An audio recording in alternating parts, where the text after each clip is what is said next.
Gazilena kofa direct. Tokana tokana yenyewe. Hadi kwa hapo.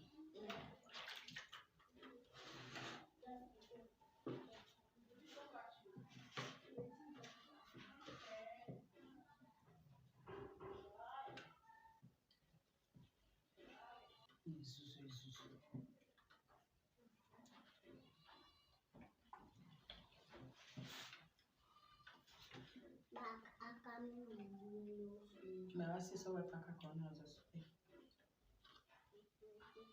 Tinaka nubulia.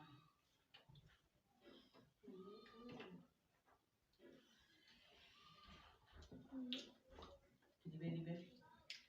Nesi to for the papa.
Sama nyari deh.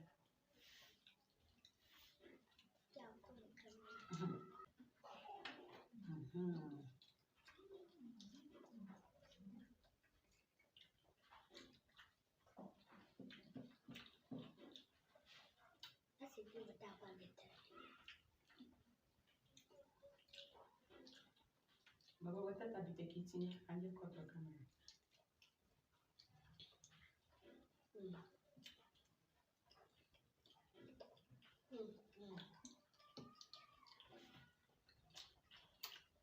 Ya wani kabila sana sai.